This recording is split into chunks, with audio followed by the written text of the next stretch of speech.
cerca de Monesterio, desde Sevilla, ha venido avanzando las tropas del ejército regular, los sublevados, los golpistas, y llegan a este cruce de camino y se dividen las tropas de Asensio y Castejón. Aquí comienza la guerra civil en Extremadura.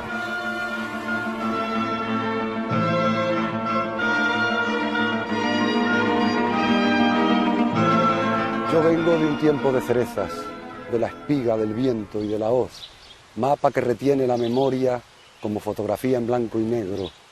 Yo vengo de un tiempo que me nombra, con espada de madera y crucifijo. En la escuela se cantaba el cara al sol y en la calle a Molina y Joselito. Era el tiempo de la pana y los remiendos, del café de extraperlo, de la sopa de tomate y de patata, del pecado que mata, del miedo, del castigo y del perdón. Era el tiempo de temer a Dios. Extremadura, tanto la provincia de Cáceres como la provincia de Badajoz, era entonces sí eminentemente campesina. Ten en cuenta que el 63-64% de toda la superficie catastrada en toda Extremadura pertenecía a unas pocas familias. Y los yunteros, los que tenían una yunta, aperos de labranza, pero no tenían tierra, y sobre todo los jornaleros, que eran miles de jornaleros, pues prácticamente estaban en paro la mayor parte del año.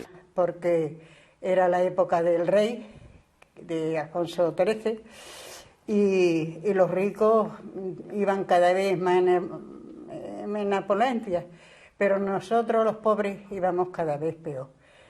Por eso que al caer la monarquía, lo primero que piden los campesinos a la República es la reforma agraria, que haya reparto de tierra, ¿no? Cuando en 1936, en las elecciones de febrero de 1936, el Frente Popular vuelve a ganar, los campesinos ya no esperan. En un solo día, el 25 de marzo del año 36, toman prácticamente toda la región y reparten las 3.000 fincas más importantes, mayores de Extremadura, se las reparten 60.000 campesinos, y como te digo, todos a una se ponen a arar a las 5 de la mañana, ¿no? Ellos dicen que al grito de Viva la República.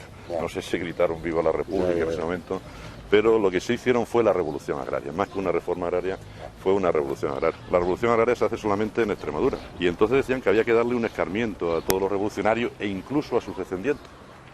Y esas son algunas de las claves, quizás, quiero entender que son algunas de las claves, por lo que la represión posterior fue en la provincia de Badajoz, sobre todo, en la capital y en toda la provincia, mucho mayor que en el resto de España. Esa fractura entre la Extremadura que tenía y la Extremadura que no tenía es la que explica en buena parte lo que después ocurrió en la República, la adhesión de la gente normal y corriente, de la gente común, a un régimen que por fin le permitía atisbar un poco de libertad y sobre todo de justicia también. Y de esperanza también, de futuro, ¿no?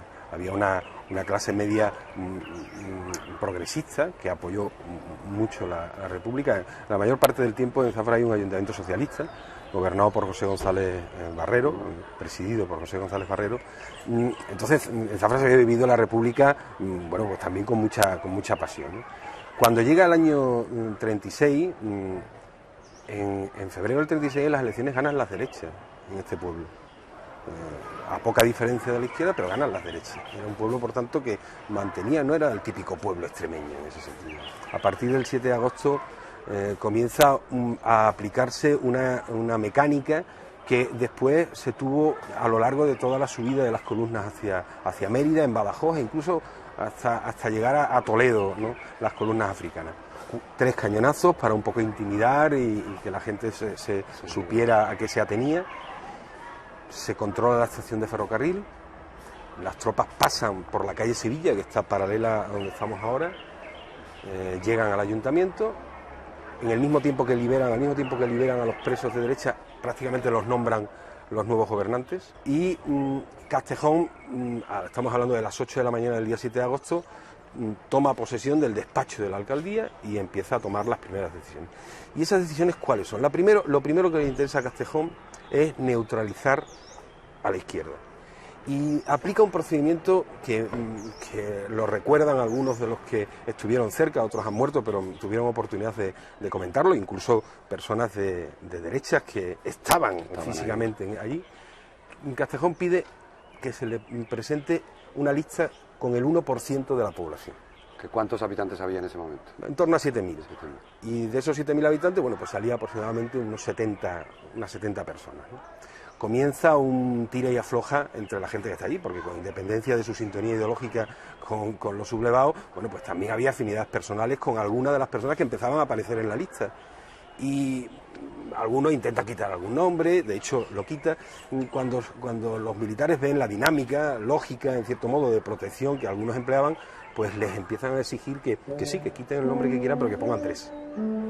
Al final la lista queda reducida a unas 43 personas, 45 personas, que son mandadas a buscar a las casas y que con colaboradores y gente que ayuda a esos menesteres, ¿no? Pues se apilan, no se les mete en una cárcel, no, se les pone en el centro de la plaza del pueblo, para que todo el mundo rodeado con militares y con curiosos que empiezan a acercarse porque no comprendían cómo don fulanito o doña menganita, que eran personas normales y corrientes del pueblo, estaban allí detenidas, ¿no?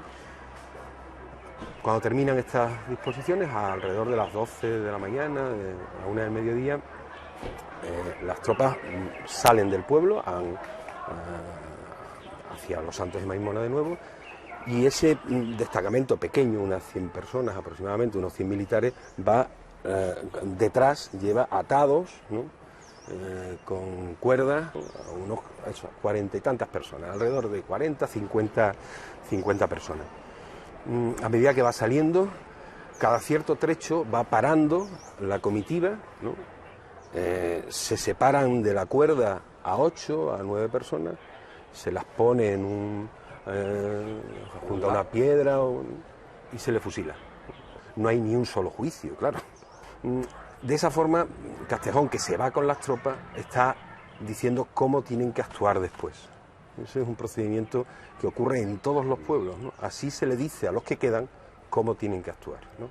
Digamos que se aten los machos y que se lo aten no solo los de izquierda, también los de derecha. Incluso de los 222 zafrenses que murieron fusilados en la guerra, hay solo 4 casos en los que hubo un procedimiento judicial. Estamos hablando de fusilamiento en la posguerra, y ninguno de esos casos se dieron en el caso en Zafra. Pero es que había una estrategia premeditada de exterminio. Es un ejemplo claro de cómo fue la guerra en el sur durante, sobre todo los arranques, ¿no? Los primeros momentos. Tu padre, José González Barrero, alcalde socialista de Zafra, salvó a los presos de derecha de que fuesen linchados, ¿no? Eso me lo contaba mi madre, que mi padre decía a los suyos: no nos manchemos las manos de sangre, no nos manchemos las manos de sangre. Luego se la mancharon los otros con él.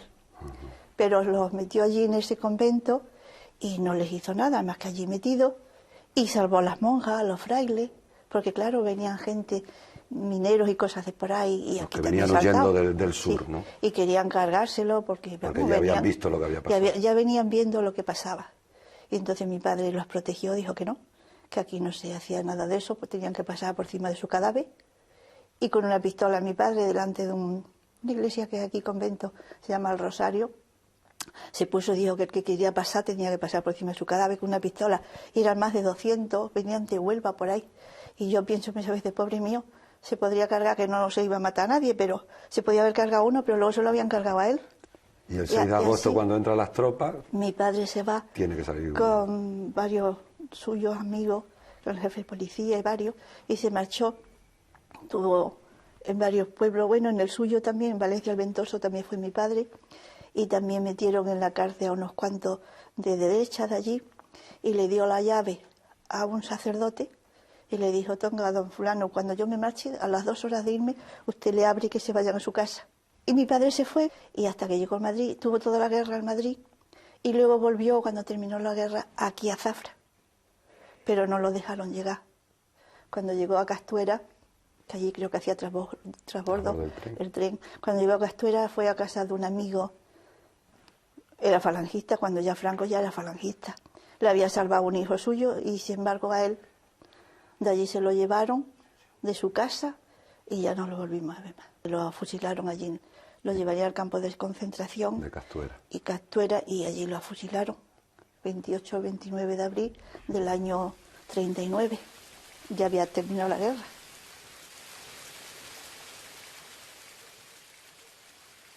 Tenías 12 años el 7 de agosto del 36 cuando entran las tropas rebeldes. ¿Qué recuerdas de aquellos días? Pues mi padre aquella mañana ya estaban las tropas dentro de Zafra, cuando llegó un compañero suyo, un concejal, Francisco Merchán, que le dijo que nos teníamos que ir, Y mi padre dijo que no se iba porque no habían hecho nada, porque se iban a ir. Hombre, tú no sabes lo que han contado los mineros de Huelva, tú sabes igual que yo, ¿no? Y entonces lo convenció. Mi padre se fue a Fregenal de la Sierra. Él tenía un gran amigo, el Cayetano Barroso Perogil, un hombre de buena posición, que le dijo a mi padre que se fuera a su cortijo. Vete a mi cortijo, que allí no te pasará nada y tal. Y mi padre no quiso comprometerlo. Mi padre era un caballero, ¿no? Entonces se hospedó en una fonda. En la fonda me parece que le llamaban La Esperanza. Curioso, ¿eh? Y allí cuando entraron las tropas en Fregenal, pues se quedó paralítico, un paralís que le cogía toda la parte izquierda, ¿no?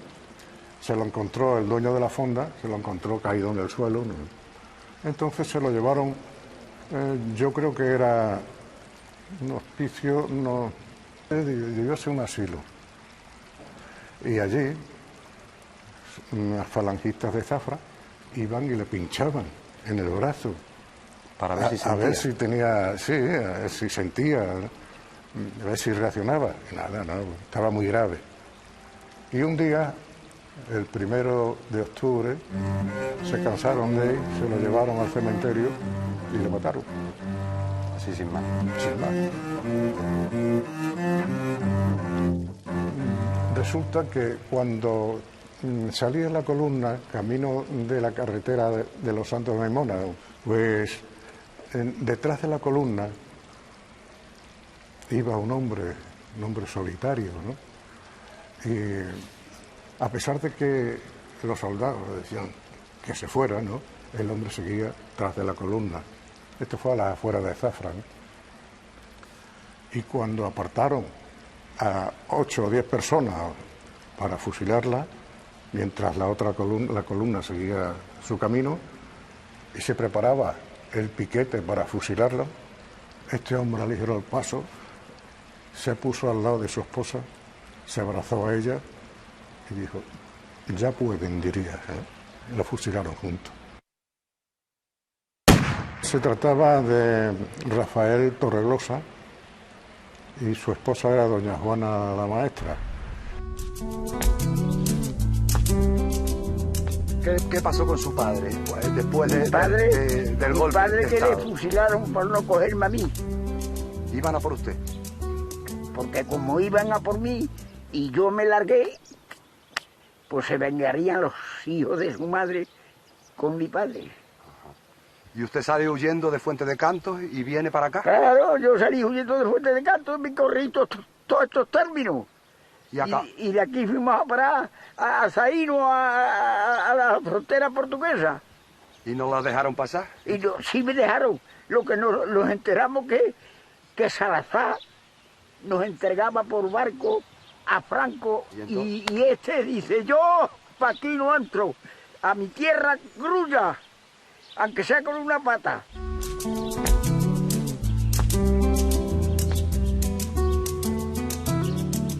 Yo alternaba y acompañaba con gente muy hecha en el aspecto izquierdista. Ajá. Unos pertenecían a la CDT y otros a la UGT. Y yo me encargué por la CDT. ¿Por los anarquistas? Y en Medellín, como yo era cabo, pues tenía que estar allí con una escuadra.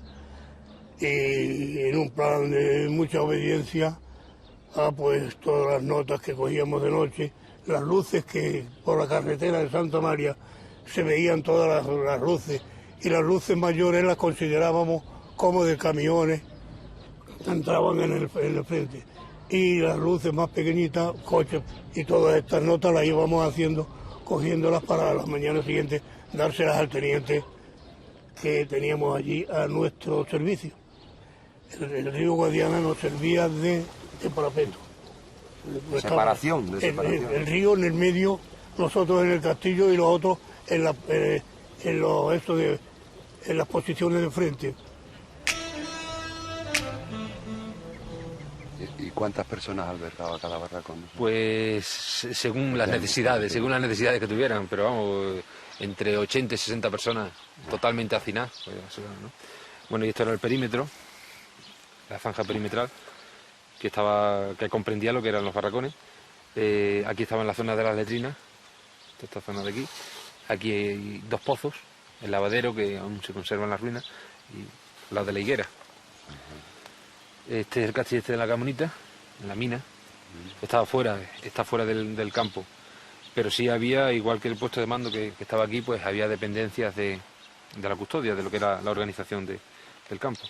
El campo se empieza a construir antes de finalizar la guerra, en marzo del 39.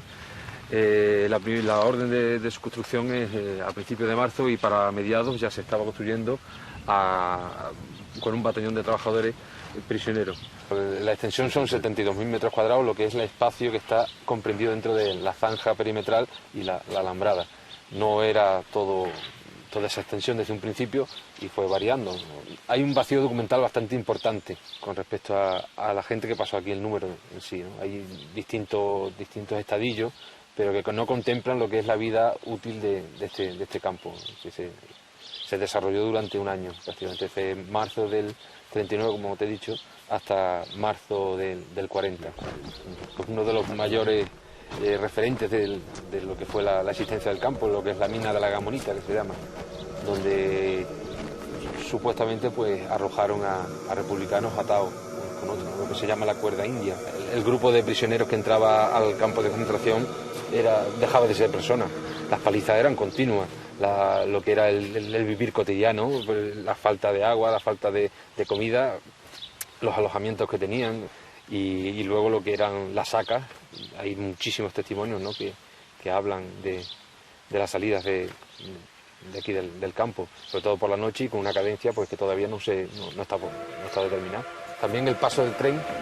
Muchos testimonios aseguran que aprovechaban el paso del tren, sobre todo de mercancías, que ya lo tenían cogida a la hora, para arrojar a la gente a la mina. No se puede saber con exactitud, pero hay un número aproximado de prisioneros. ¿Cuántos serían? No, bueno, se puede decir de 15.000 a 20.000.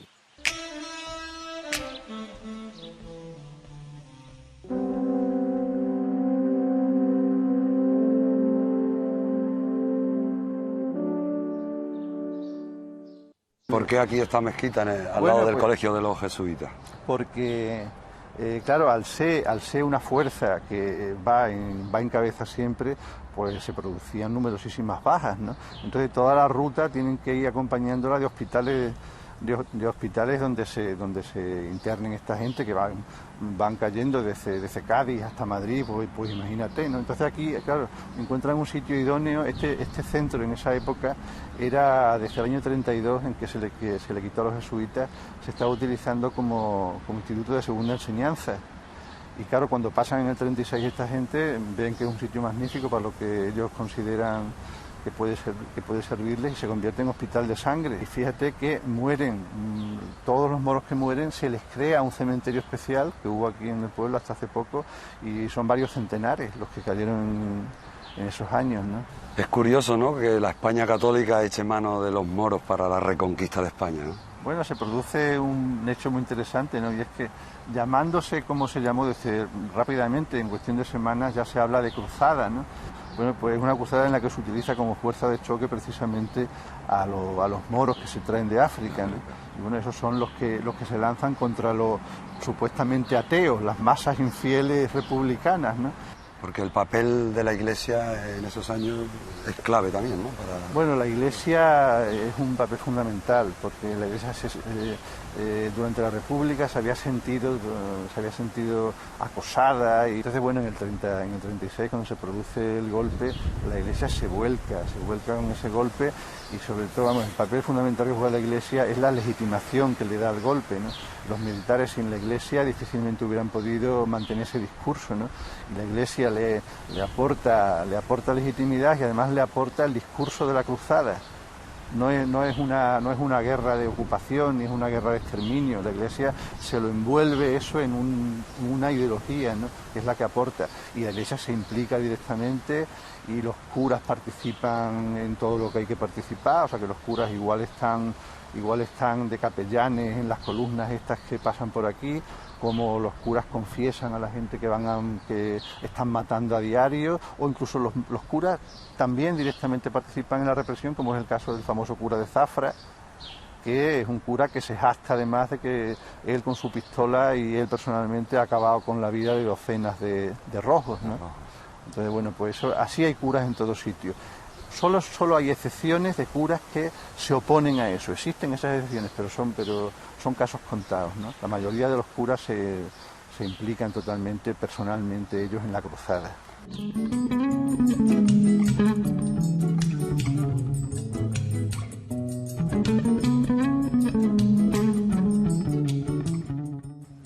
Hay un día importantísimo en tu vida, el 1 de mayo del 36, sí, que tú haces de abanderada. ¿Y cómo ibas vestida tú? Pues yo llevaba una blusa roja y una falda negra.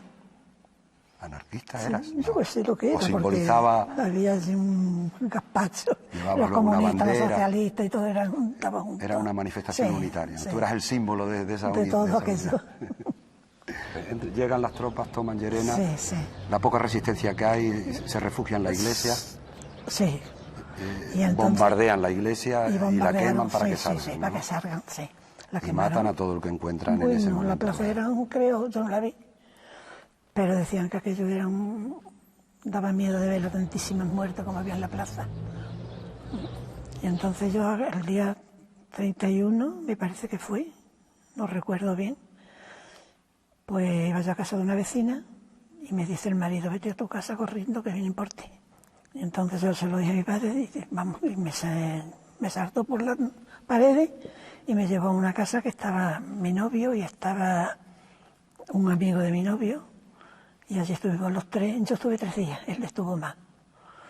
Más allá del miedo, que es evidente, ¿qué sensaciones tienes tú a partir de los años posteriores de esa tragedia, ¿no? Sigue el miedo, más miedo todavía, más miedo. ¿Y estuviste...? Hombre, yo estuve mucho tiempo sin salir de casa.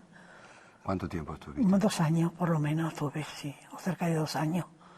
¿Que no te atrevías? Que no me atrevía a salir a la calle.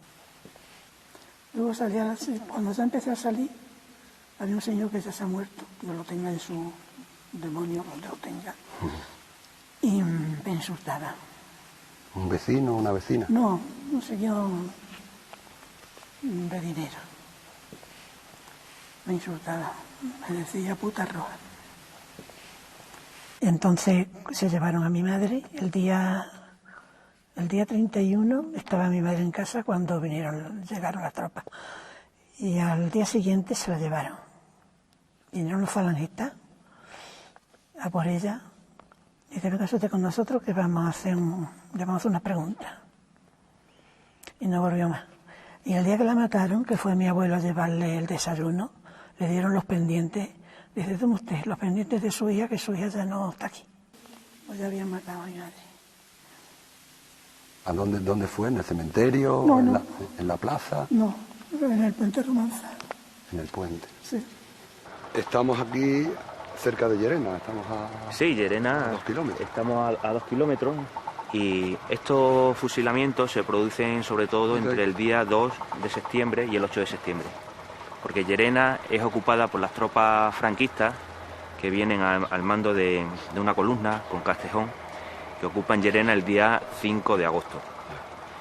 Realmente a partir del 5 de agosto hay fusilamientos casi a diario. En ese primer momento, en los primeros días, hay 150 personas que son fusiladas, pero hay 2 fechas que son especialmente trágicas, que son el 2 y el 8 de septiembre, como consecuencia que el 31 de agosto hay una ofensiva republicana desde Azuaga, que está en aquella dirección, intentan recuperar Llerena. Entonces, como represalia a esa ofensiva del 31 de agosto, se producen estos fusilamientos del día 2 de septiembre y del 8 de septiembre.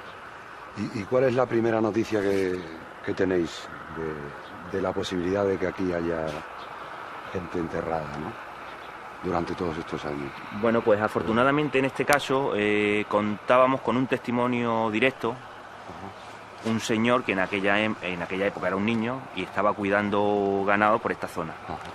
Entonces este señor ve que llegan un montón de soldados con falangistas y que traen a personas civiles. Y él desde la lejanía observa todo cómo se desarrolla la acción. Los traen, los fusilan y los prenden fuego.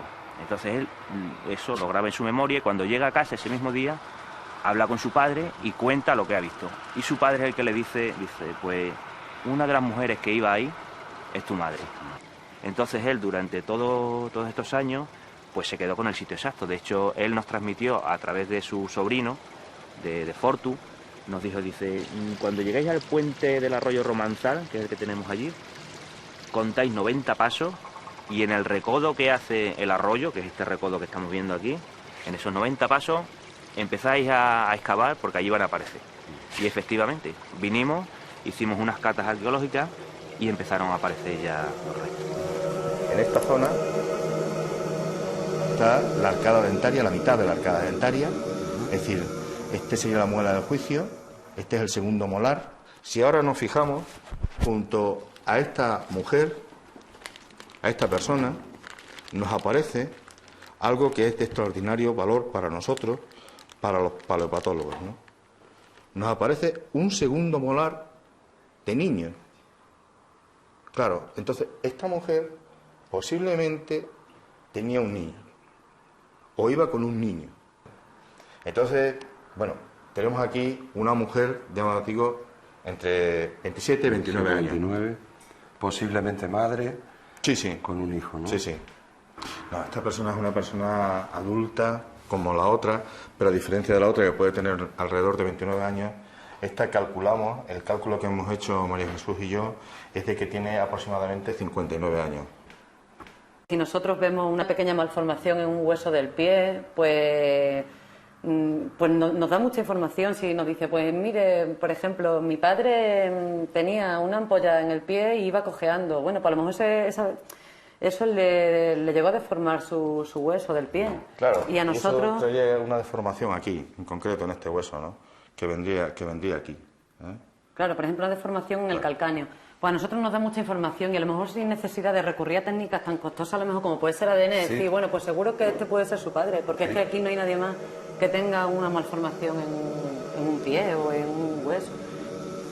No es lógico que en la fecha en la que estamos todavía tengamos personas tiradas por las cunetas. Aquí a muy pocos kilómetros pues tenemos un cementerio de combatientes italianos que fueron enviados por Mussolini para luchar con Franco y están en sus tumbas identificados con sus nombres y apellidos, con sus cruces, en un lugar, pues bueno, para recordar que pues, está bien que todos los combatientes tengan esa posibilidad, pero estas personas que estaban aquí... También tenían un nombre y merecían la... Exactamente, y han estado pues, bueno, pues como animales aquí tirando. Y la experiencia tuya en ese sentido, sobre todo a nivel de los jóvenes.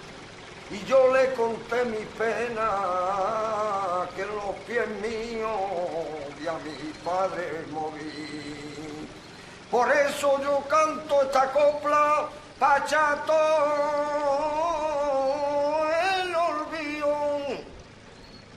Y le canto yo a mi madre, madre, si en el mundo está, no tengas pena por mí, que yo me hallo cantando en la cala de Madrid. A ver, pero... Eso ha quedado en la televisión. Bueno, el vaquerito se llamaba Joaquín Gómez Alarcón y fueron a detenerlo para llevarlo a la cárcel y entonces no estaba y se llevaron al padre se llamaba Justo. Lo llevaron a la cárcel y entonces el vaquerito, cuando se enteró que se habían llevado a su padre por él, pues fue para que lo soltaran y se quedase él.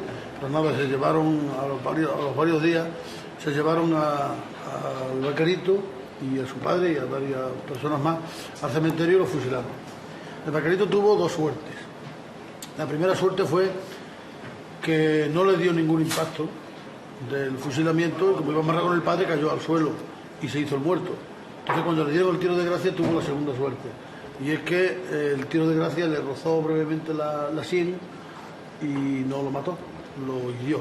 Entonces cuando ya se fueron, se soltó del padre, saltó la tapia del cementerio y corrió hacia Valencia del Ventoso. Allí una familia en un cortijo lo ampara, lo cura, lo cuida, y él pues ya cuando ya pasa la columna hacia la zona republicana, pues marcha con ellos, hace la guerra en la zona republicana, y incluso, como era cantador, hace una letra en la que cuenta su historia vital, su peripecia vital, y sale incluso en la Pirenaica, su madre la escucha y el pueblo de Fuente de Canto la escuchó y se la aprendió, y algunas personas todavía la recuerdan y la cantan, como por ejemplo Genaro, que sabe algunos trozos de esa copla. El 19 de julio del 36 comienzan una serie de grupos armados, con escopetas de caza fundamentalmente, a detener a los derechistas y los traen aquí al ayuntamiento. Era un día muy caluroso y entonces deciden traerlos aquí a la iglesia.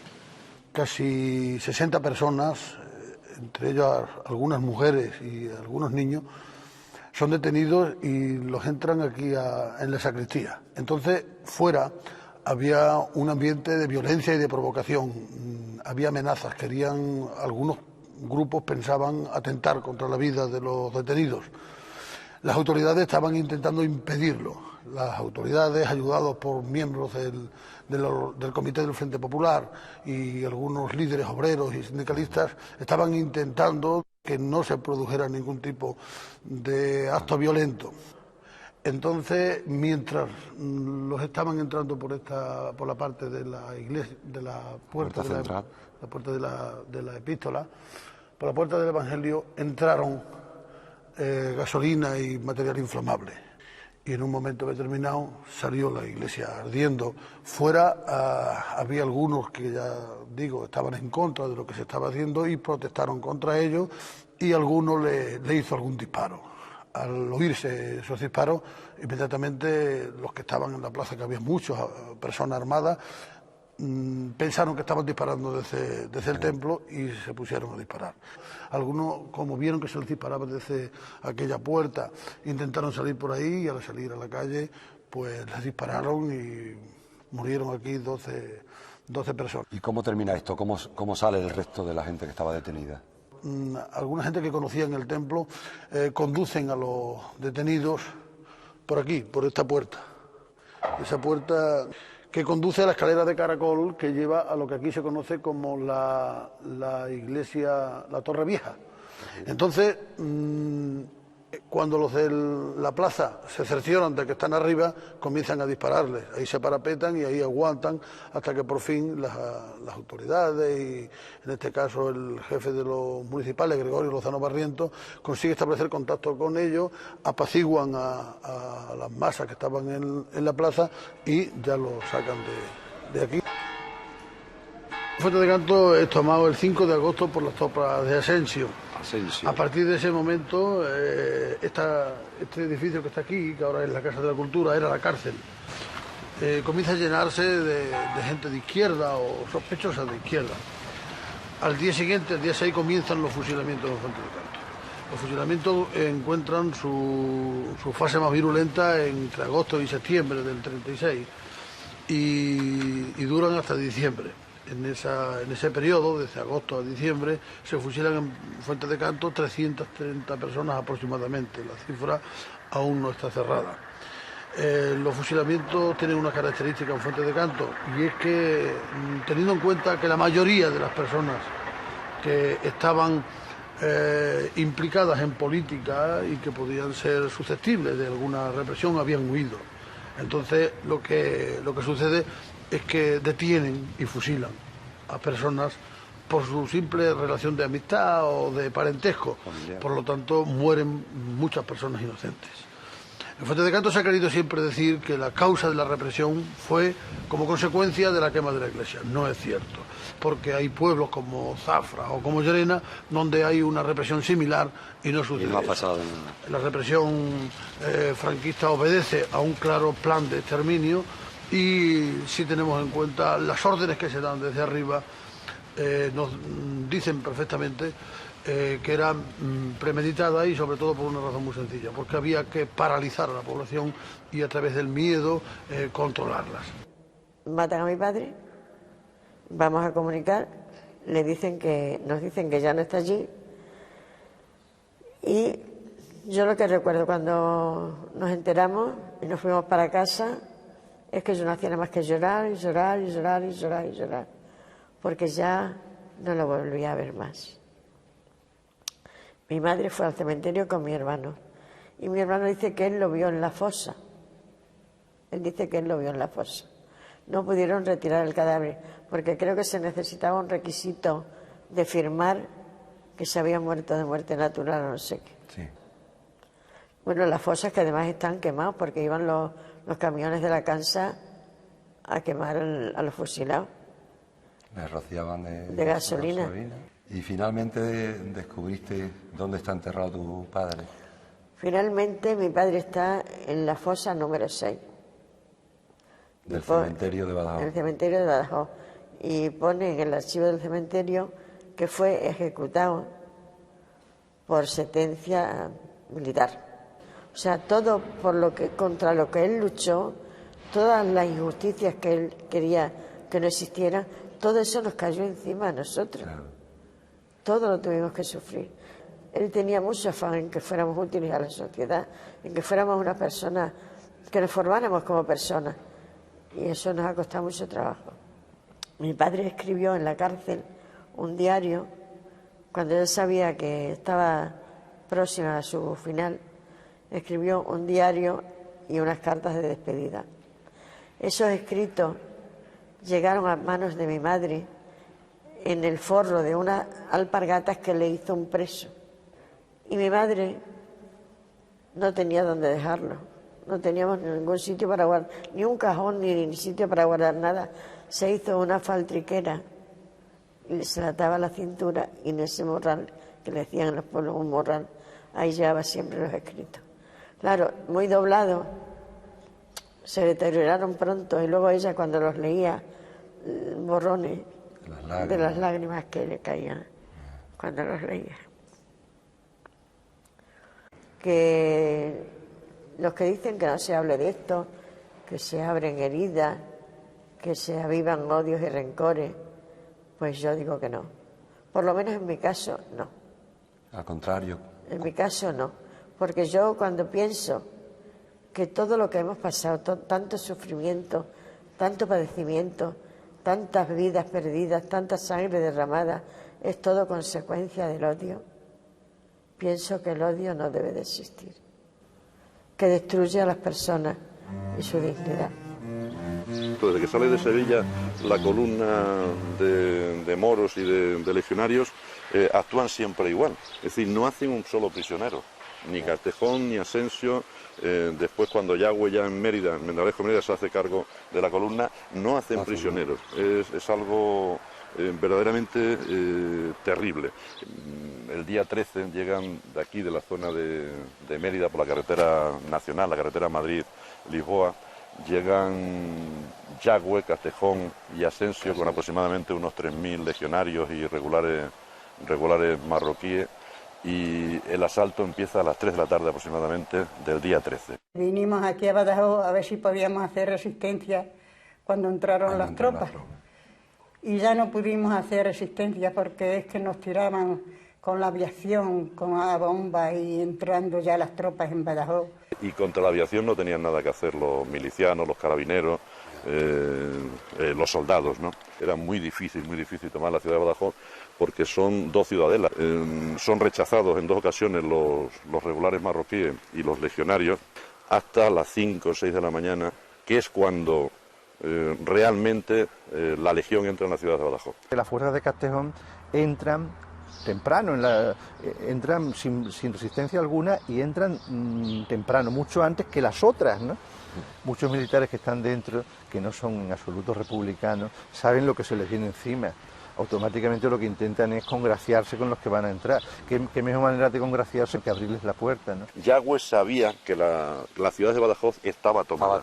Y así todo ordena el ataque final sobre Puerta Trinidad, sobre lo que se llamó la brecha de la muerte, sacrificando a un número considerable Parte de esa columna. entre 35 y 40 de sus hombres. Entonces, cuando entran en la ciudad, durante toda la tarde del día 14, están matando gente, están asesinando gente, sobre todo en la zona, al principio en la zona de San Juan, de la catedral, y ahí hubo cientos, esa tarde hubo cientos de asesinatos en la propia plaza de San Juan, incluso en la propia catedral. Ya, güey, abrieron las puertas allí a brazo y dijeron, vengan, todo el mundo fuera.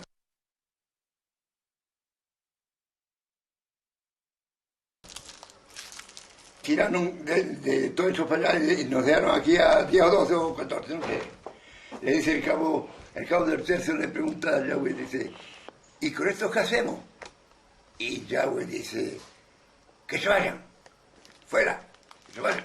Y a los relojes aquí, nos sale un oficial moro, con la pistola así en la nuca, ahí se ve. Ahí estamos los cuatro, ahí se ve y el oficial muerto. ¿Dónde vais? Pues para casa. Venga, al montón. ¿Dónde venéis? De ahí de esa calle. Ya, bueno, ido. El montón ya estaba hecho. Cuando esto se ve aquí, ese montón grande ya estaba hecho. ¿Y el montón qué era el montón? De matado. ¿De personas que habían matado allí? Sí, este montón matado. De la puerta de la catedral, tal como se ve. En la puerta de la catedral. Cuando ya estaba un montón formado, como una barba. Pero venían nosotros, iban subiendo encima de los matados. Y de que ya se subían todos al montón de los matados. Entonces las ametralladoras empezaron una así. Desde donde están las ametralladoras. Y esto es la sangre que corría que emanaba del montón. A una calle que tiene aquí así para abajo. Se llama la calle Vicente Marrán. Vicente Marrán, la calle que llevaba la sangre.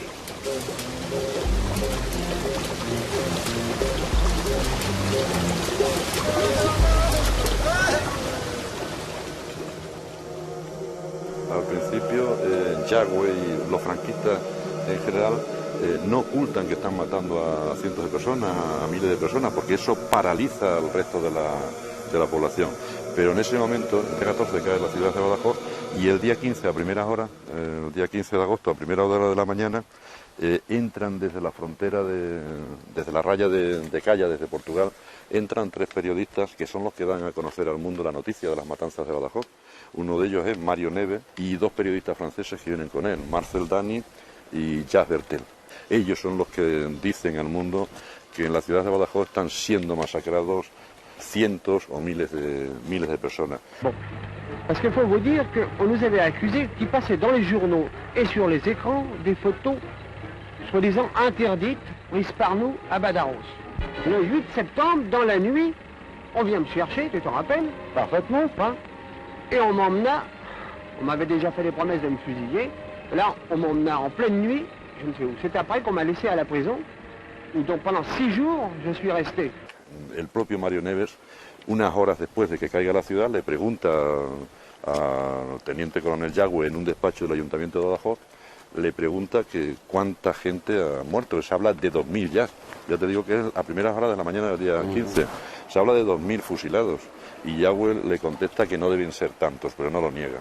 Y unos días después, Yagüe abandona la ciudad de Badajoz el día 19 de agosto y sigue hacia Madrid. En su camino hacia el Tajo es entrevistado por el periodista, por Whitaker, y le pregunta a Whitaker a Yagüe si es verdad que han muerto en la ciudad de Badajoz varios miles de personas.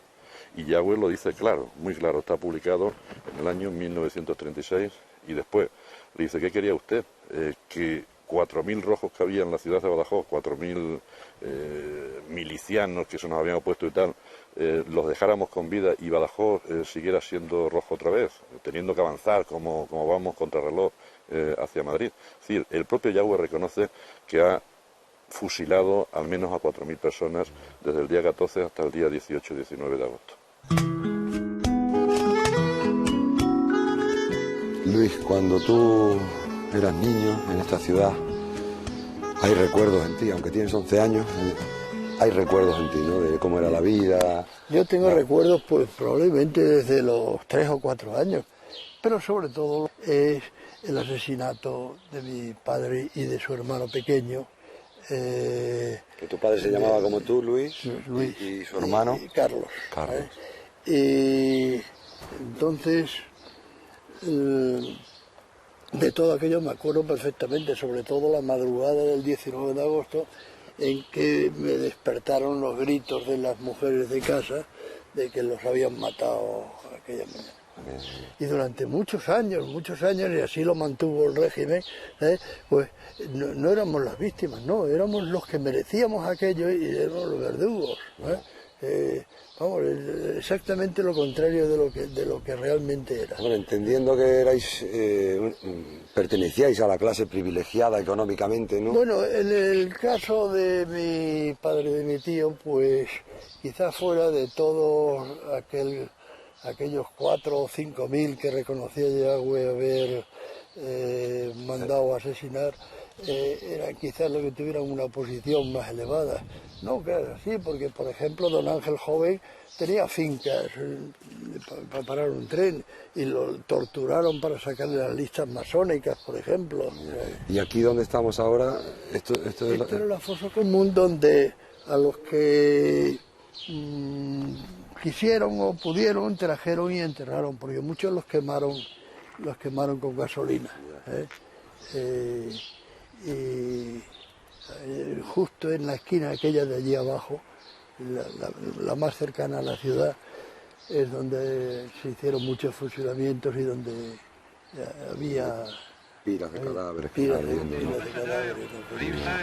Réussira-t-elle à enrayer ces atrocités, à mettre fin à cette tuerie fratricide? ¿Y esta injusticia se repara hoy día? Por ejemplo, aquí que venís, desde el año 86 se vienen haciendo homenajes, ¿no?, a los fusilados. Se hizo por el ayuntamiento, el primer ayuntamiento socialista, se hizo este modesto monumento, pero por lo menos conmemora la cosa. Si esto es hacer justicia, bueno, pues no es justicia, porque la justicia ya no es posible hacerla. Aquella gente murió, sus familias sufrieron lo indecible. Les quitaron todo, ¿no? La vida. Les quitaron la vida, les quitaron a la familia los bienes. La provincia de Cáceres, pues prácticamente en su totalidad, entre el 19 y el 20, quedó bajo control de los sublevados. Badajoz, al contrario. La razón fundamentalmente fue que allí el general Castelló, el jefe de la fuerza militar del regimiento en Badajoz, se posicionó claramente a favor de la República. Y eso fue determinante. Aquí el coronel era un hombre débil, ignoró que desde abril habían estado conspirando parte de sus oficiales y tan solo horas antes de salir las tropas a la calle se lo plantearon como un hecho consumado. O aceptas o no aceptas. Y aceptó, evidentemente. Julián, cuéntanos dónde estamos, qué es este lugar. Pues ahora mismo estamos en el cuartel Infanta Isabel, que fue donde estaba destinado el regimiento Argel. Y al lado un campo de concentración, que estaba ubicado exactamente en la Plaza de Toros. Es la Plaza de Toros, ¿no? Aquí salieron en la mañana del 19 de julio en dirección al centro de la ciudad, concretamente primero al ayuntamiento y después a la Plaza de Santa María, donde se leyó el bando de guerra. Esta es la parte de atrás del cuartel Infanta Isabel. Y aquí es donde estaba el campo de tiro, es decir, donde venían a fusilar a aquellos que eran condenados a pena de muerte en consejo de guerra. Pero se daba la circunstancia que al estar tan cercano a la prisión provincial, los compañeros, los reclusos que estaban en la cárcel, pues escuchaban perfectamente los tiros de aquellos que habían salido a primera hora de la mañana. Hemos encontrado testimonios incluso cartas, correspondencias de cómo les afectaban mentalmente, psíquicamente, pues un efecto tan demoledor, ¿no? Saber lo que les esperaba. Y efectivamente que aquí pues estuvo ejecutando a personas hasta aproximadamente 1944 y 1945. Entre paseos y ejecuciones sumariales es decir, por condenas a penas de muerte. En lo que respecta al bando franquista, el total de ejecuciones que hubo aquí en Extremadura aproximadamente son de unas 14.000 personas. Badajoz tiene en este sentido a gala, y perdón por esta expresión, habría que entrecomillarlo, Badajoz tiene a gala ser la provincia de España más afectada por las ejecuciones por parte del bando franquista. Hasta 12.000 de momento, según nuestros últimos datos extraídos del equipo de investigación de la recuperación de la memoria histórica.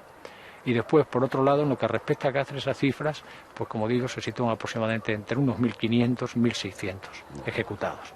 En cuanto al bando republicano, pues en Badajoz las cifras están en torno a 1.400 personas fusiladas y en Cáceres 130, es decir, unas 1.550 aproximadamente. Aquí nosotros se mataron, digamos la palabra fea, se mataron sobre 20, 22. Y cuando ellos entraron en nuestro pueblo, se cargaron 420. Sin juicio ni nada, fusilamiento. Nada, en absoluto nada. 420. Hemos paseado por la memoria de un tiempo en que vivir era un peligro, pensar un pecado y comer un milagro. Hemos intentado dar voz a los que durante años y años no han podido tenerla. Y yo creo que lo que más me llena de este viaje, y cuando he hablado con supervivientes de aquellos años, es sentir que ellos sienten una alegría en estos días al poder haber contado ante esta cámara un secreto que guardaron durante mucho tiempo.